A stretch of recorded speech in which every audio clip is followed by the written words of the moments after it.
Soal nomor 26. Perhatikan ciri-ciri usaha formal dan non-formal di bawah ini.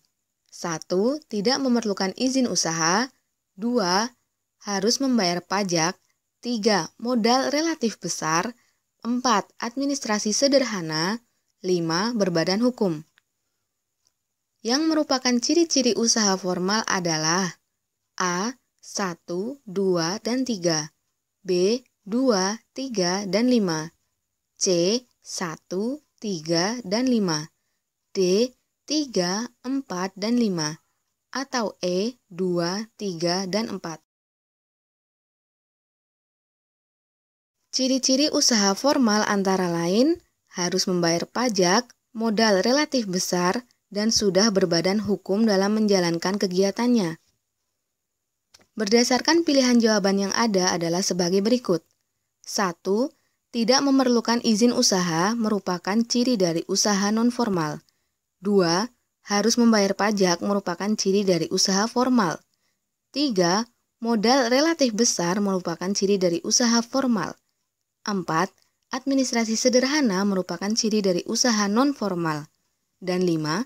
Berbadan hukum merupakan ciri dari usaha formal. Jadi jawaban yang tepat adalah B. Soal nomor 27. Berikut ini merupakan fungsi-fungsi akuntansi kecuali A. Sebagai bahan menyusun rencana kegiatan perusahaan. B. Pengendalian perusahaan. C. Sebagai dasar untuk membuat keputusan bagi manajemen.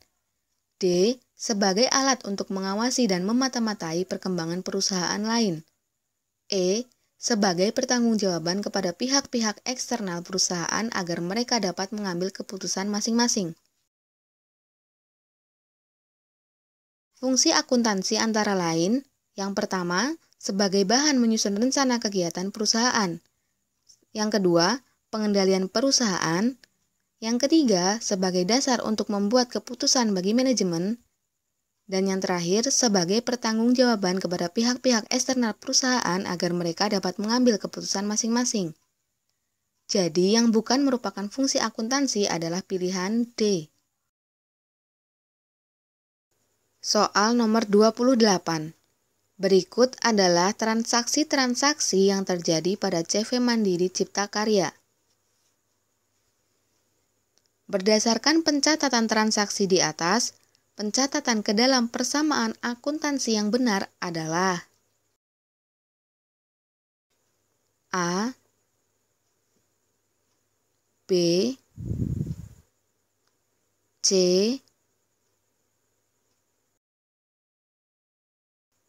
D, atau E.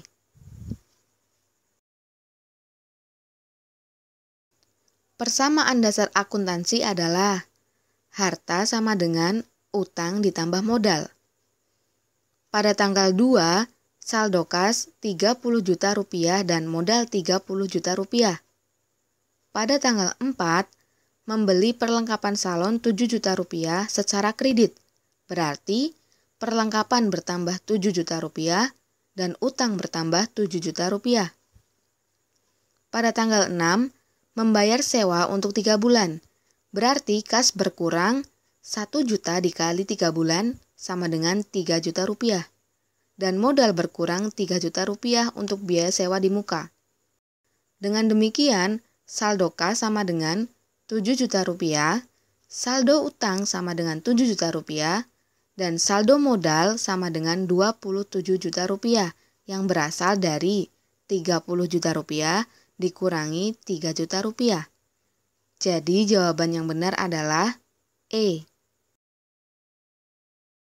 Soal nomor 29. Jurnal umum CV Berdikari per Januari 2016 adalah sebagai berikut. Dari jurnal umum tersebut, posting ke buku besar yang benar adalah A, B, C,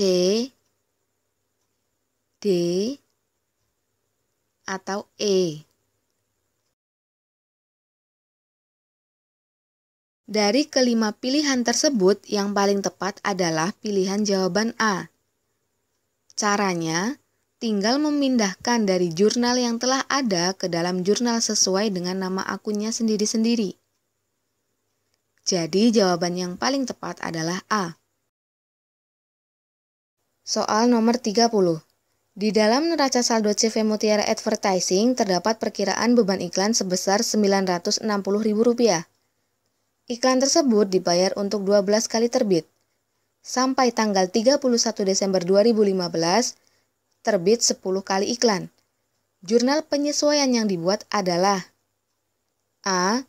Beban iklan Rp960.000, kas Rp960.000. B. Persekot iklan Rp800.000, beban iklan Rp800.000. C. Beban iklan Rp800.000, persekot iklan Rp800.000. D.